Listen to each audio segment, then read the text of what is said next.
Welcome to the Be That Healing Girl podcast. And today we're going to talk about, are we pushing a good one away or are we attracting the wrong kind of person, aka emotionally unavailable? And this definitely felt and feels like a familiar thing where maybe you're with somebody who you have zero reason to distrust them and you are just subconsciously self-sabotaging and you are throwing the spikes down on the road and you're running over them and you're spitting out.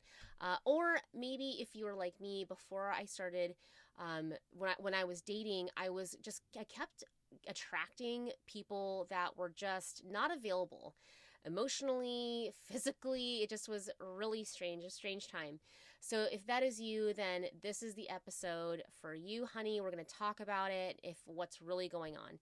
And if you are enjoying this episode or any other episode, hitting the 5-star review on Apple or on Spotify really makes a difference, or leaving a nice comment on YouTube also helps, subscribing there. Mostly because I just talk to this camera and I have just an idea of what we're going to talk about, and seeing the reviews really helps me to keep going. And I love this community. I love the podcast. So doing that takes 5 seconds. I appreciate you. And also, if you're new here, my name is Claire. I'm a relationship coach and I love helping overachieving, high-performing, kind of perfectionistic, maybe a little type A girly who is slaying at her career. You're climbing the corporate ladder. C-suite is like right there. You're managing a team, or you're managing doors in businesses of entrepreneurship, or you've got 5 rental properties, whatever that is. Or maybe you're an academic, or maybe you're a mom, and all those things are going swimmingly. You're pouring yourself into it, but you are sucking at staying calm and confident when it comes to your relationship. So if that is you, you're in good company. And let's talk about, first of all, the bigger concept I think that is really important, which is whether we're pushing a good person away or attracting the wrong one. The thing that I want to kind of zoom out and look at with you is the subconscious actions that are going on, right? We subconsciously have this desire to push. And I want to speak to something that it feels really personal, and it was a really hard time, which was when I was experiencing burnout. And honestly, because I'm a Sag, when it all burns down together. I was experiencing work burnout. And I was experiencing, I had a major surgery. I had my breast implants explanted. And I was really having impact with my hormones. It was all kind of happening. And I remember talking to my coach. And don't trust a coach who doesn't have a coach. It's like, don't trust a man offering you a shirt with no shirt on. So I remember talking to my coach and just being like, I want to stop. I want to be able to slow down, and I can't.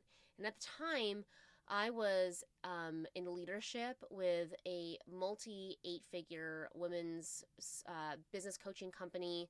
I was a Fractal leadership for another company, and I had my own business. Okay, I had 3 things going on, and I just couldn't say no. There was some part of me that just kept going. And I'm going to speak to, I feel like, and I'm going to speak to those of you that are in that kind of burnout phase. In fact, I was talking to a gal that signed up for one-on-one coaching, and she has her own business, and she's been going hard and burning the midnight oil for years. And she's just at this point where she is burned out. And I'm just like not surprised. I'm not surprised that many of you are experiencing burnout, because so much of what we subconsciously do, and we do this in a relationship, we try to prove ourselves. Okay, we over-explain. You're over-explaining. You're word vomiting because you want to prove your point. You want to prove it and make sure that they get it. Just like you probably over-explain or overcompensate, overgive in your work, right? I mean, this is, y'all, if you have not worked with me one-on-one, this past week, I was talking to clients, and they overgive, and they overdeliver, and they over, okay? Because there's a subconscious desire for approval, of validation, and we will push ourselves until it is absolutely, we have nothing left. I mean, part of my recovery from that burnout, I was literally horizontal, like laying down for months because I just couldn't listen to my inner voice and to my body. I just wouldn't listen to it. And so we get into this pattern. We get into this pattern not just in our relationships of what we want to prove, but we get into this pattern in our work, in our career, with our family, right? And some of you experience this with family too. You have a hard time saying no to grandma. You have a hard time saying no to your sibling, mom, dad, you name it, right? And so much of this is because of the overarching systems that we are under where performance is a big deal. So, for example, in capitalism, which is a system that we unfortunately are under, it's all about performance. It's all about pushing. It's all about you are separating the worker from the means of production. You're just there to, as a cog, a part of the cog to keep the wheel going, right? And so when we look at systemic beliefs that we think we don't even see the effect of, but it's happening in your relationship too. So, and it's also corporate culture, right? Patriarchal, systemic, misogynistic, capitalistic ventures where we burn out because we're not actually listening and paying attention to our own needs. So there is correlation, y'all, where if you are experiencing burnout and you are feeling tired and you're overgiving and that's happening in that area, it's not uncommon that it's going to be happening in your relationship. And a lot of times in romantic relationship, I call when people get to me, when one-on-one clients get to me, it's like last person standing, right? You are at the bottom, and part of what I want to just demystify and break down at that point of when you are in total utter despair. I mean, it's an amazing place to kind of recreate yourself, but we need to be more preemptive. We need to be more proactive so that we're not about to lose the person that we love or that is a really good person. That's typically, what's at stake. And have I lost a great person? 100%. Please learn from my mistake. And it wasn't until I really got clear and said that enough is enough that things started to change. Okay, so I think it's important to see that you are probably doing this in other areas, not just in your relationship. And I think also, I think about this from an astrological standpoint where, so for example, I'm a fire sign, I'm a Sag, and one of the representations you could think about for that would be a wildfire. And if you've seen what's happening in LA, while wildfire can be amazing, and it can, like if you look in Hawaii where fire brushes across lush areas, and like I was in Hawaii a couple years ago and hiking this volcanic trail, like there's amazing growth that can happen after the volcano, after the lava just kind of moves over everything. But it can also be devastating. It can literally just be ravaging a countryside. So when I think about how we are subconsciously doing things, this is why consciousness is so important, where when a wildfire is controlled, it's actually really powerful. It's good. It's necessary. And that's just one type of energy that you can look at. There's different types out there. We can talk more about that at a different time. But it's, again, the name of the game is consciousness.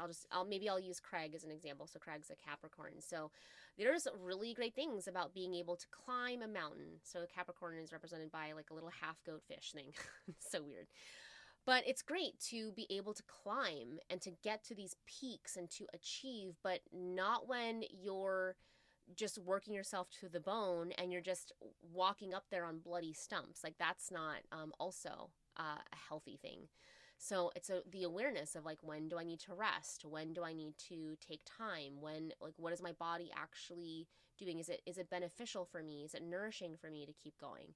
So awareness is a big part of it. And let's just talk about and shift into, are we pushing a good one away, or do I keep attracting the wrong person? And so there's this push-pull like dynamic that can happen. So I'll speak from the perspective of we're pushing a good one away. And also in the Healing Girl Gang in February, we're talking specifically about that, the relationship dynamics and healthy ones and pushing people away. Um, Also how we push them away, but I'm sorry, how we attract the same person, but we're really talking about relationship. So one thing, if we're subconsciously pushing them away, I know that seems like one thing, but it's not that different than when we're attracting, when we're pulling emotionally unavailable people towards us. And I would also just say that it probably feels, if you are in a relationship, that maybe you might be sitting with, did I attract this person that is emotionally unavailable? And that is your own little cycle within the relationship. So I just want to say, like, you're in a cycle because it is a cycle, right? It's not unfamiliar. And part of the big thing here is your logical mind that is wrestling with your subconscious mind, okay? And this is a one little blip of what I break down in the Confidence Code, which is my self-study course. Literally, we go step by step to help you look at the root of your anxious attachment. But what really is happening is that you're having a wrestling match with your logical mind and your subconscious mind. How do I know? Because let's talk about, are you attracting the emotionally unavailable people? Well, whether you recognize this or not, that is subconsciously what you're doing. Because if you are attracting the same type of person again and again and again, I love you so much, but there's a common denominator and it looks like you. It's not because just like you like brunettes that are 6 foot tall. It's like you are the common denominator here. So, and this is also goes for, are we pushing a good person away? This can also feel like, well, why are we in the same fight every time? Why am I fighting over him liking an Instagram picture when for no reason, right? Or his ex that randomly, I don't know, you saw a picture of her in the house, and I don't know, I'm just trying to like think about different scenarios that people tell me about, when he just told you that he loves you and you know, he would love for you to move in at some point, right? So there's all these kind of ways that this can show up. I'm just giving different examples, but this looks like, are we pushing a good one away, or are we attracting the wrong person and again? It's your logical mind is trying to wrestle with subconscious. And here is the irony, whether either of those are happening for you. The irony is that we love familiarity to the point of we love a familiar crisis. Okay, we love a familiar crisis. And there's many reasons for that, where literally it's the comfort zone. We love comfort zone. PS doesn't mean it's pleasant. It just means it's comfortable, aka familiar. So the part of the reason that we keep engaging in the same fight, or we keep engaging with the same type of person, is that there's actually something really familiar about that for you. So, and what I mean by that is it can look like, I'm just thinking about a scenario that happens a lot, where you just can't help yourself. You have to send the text. You have to say, I just had to say what was on my mind, right? And let me just also say, communication is important, but also the delivery, the context, the energy behind it also matters. Okay? It's not just like we just get to vomit up a hairball and then like they get to clean it up. It's also, there's healthy communication. But it can look like this subconscious part of you just can't help yourself, even though logically you might know this isn't actually, we're gonna fight. If I say this thing, we're gonna have a fight. Or if I send this 17-page text that they're probably not gonna answer, but it just feels like you can't help yourself. That is clue number one that you are engaged and the subconscious is like revving up, baby. Okay? Sign number one. And what I know is that if you are listening and you're this deep in the podcast, you don't want that to happen. You, at your core, know that like you can do better, right? And so this, you can't help yourself. It's also what can engage us into really wounding behavior, like making ourselves wrong, feeling guilty, feeling that you messed up, or What's wrong with me? Why do I keep attracting this wrong person? I mean, this kind of pattern that I notice, it kind of starts with the subconscious and how you talk to yourself, and being able to recognize your pattern, which is why cultivating observational awareness, whether that's in the context of you're pushing a good one away, you keep attracting the wrong type of person, being able to observe your behaviors, decisions, and actions as separate things that are not who you are and not your value and your worth. That is a pretty big concept that I just put out there, but I'm just going to say it, that's what's happening. You are not your actions, your behaviors, or your choices. You're actually something deeper than that. You're the matrix, and the thing that makes you up is something completely different. But if we are embedded, or we don't have separation, or we're totally enmeshed with those thoughts, and we think that our decisions and our thoughts are who we are, then we can see the problem, right? Where you are not your thoughts, you are not your actions or behaviors. And healing starts with understanding what makes those things up. So when we look at, are we pushing a good one away? Or are we attracting the wrong type of person again and again? We want to look at why are we doing those things, and asking a better question, and who are you? And understanding the root of why you're acting from your wound instead of acting from a place of healing, wholeness, and groundedness.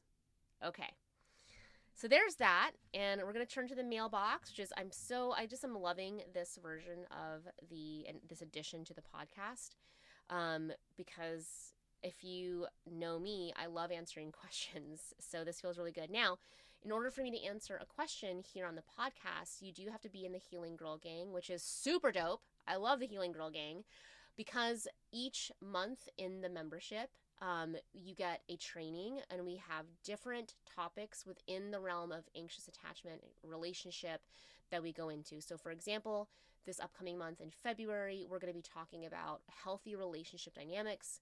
So we're going to go even more in depth into the subconscious things that happen, the push-pull, the cycle of you're chasing, they're retreating. And one of the cool things about the Healing Girl Gang is that I get to answer in the mailbox questions. Okay, so Kristen Y asks, hey there. Hi, Kristen. I'm currently dating someone. I'm currently newly dating someone, and this is probably one of the healthiest dynamics. Yay! I found myself in so far, which is so refreshing. Naturally, I'm waiting for the other shoe to drop. This week, I kind of sunk into self-sabotage mode due to stress outside of the relationship. This is pretty typical for me, and I'm really hoping to turn around some of my habits and thoughts so I don't screw up a good thing for no reason.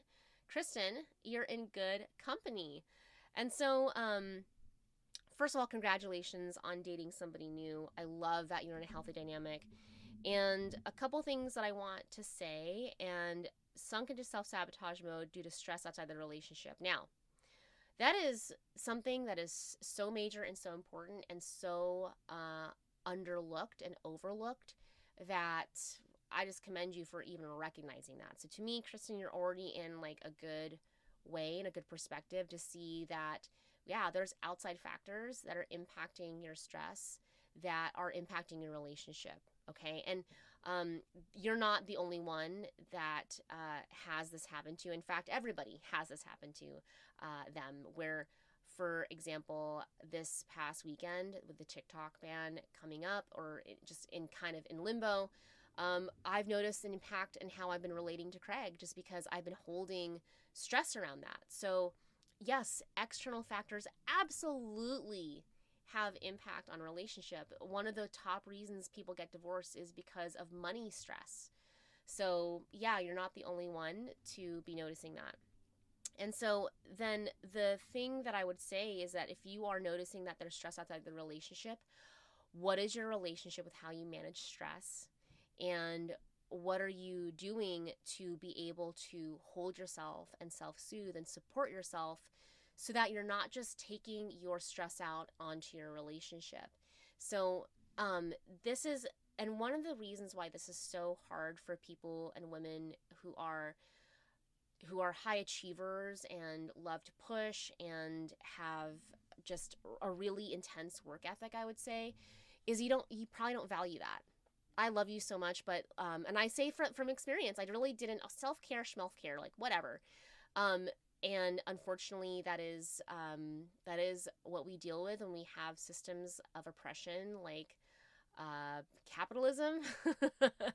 If you are this is just, I'm going to talk about these topics because we don't realize it, but we operate underneath these systems all the time. It conditions us to believe that. So and it also impacts personally how we have relationship with stress and how we take care of ourselves and how we manage our stress management, work life balance. That has direct impact on relationships. So I'll just give you like a little thing that you could do with your partner right now is just acknowledge that. Be super honest with that person that, hey, I'm actually noticing that I've got this big work project coming up and I'm noticing that I'm really stressed and it's making me really jumpy. And I'm noticing that I'm feeling really nervous. Now, there's more to this than meets the eye. There's so much about who you are, how you communicate, that other person, because all of this it's not just what you say, it's who you be when you say it. So, but one thing that you could do right now is to be lovingly really honest with your partner and say, I'm noticing that I'm feeling this external stress. And I'm just kind of feeling into what maybe you might say around that is, or anticipate is, you'd be surprised how when we admit or when we are vulnerable in that way, how we are met. Where a lot of times we feel or anticipate that we're going to be rejected. But I just want to share that in relationship, when we're honest and vulnerable like that, it actually creates more closeness. It creates more connection. So that's what I would say to that, Kristen, is you're not going to hurt anything by being truthful from a place of groundedness, connection, and self-soothing and wholeness. Okay, cool. So honesty is the best policy. I love answering questions in the Healing Girl Gang, and I believe in you. Mwah.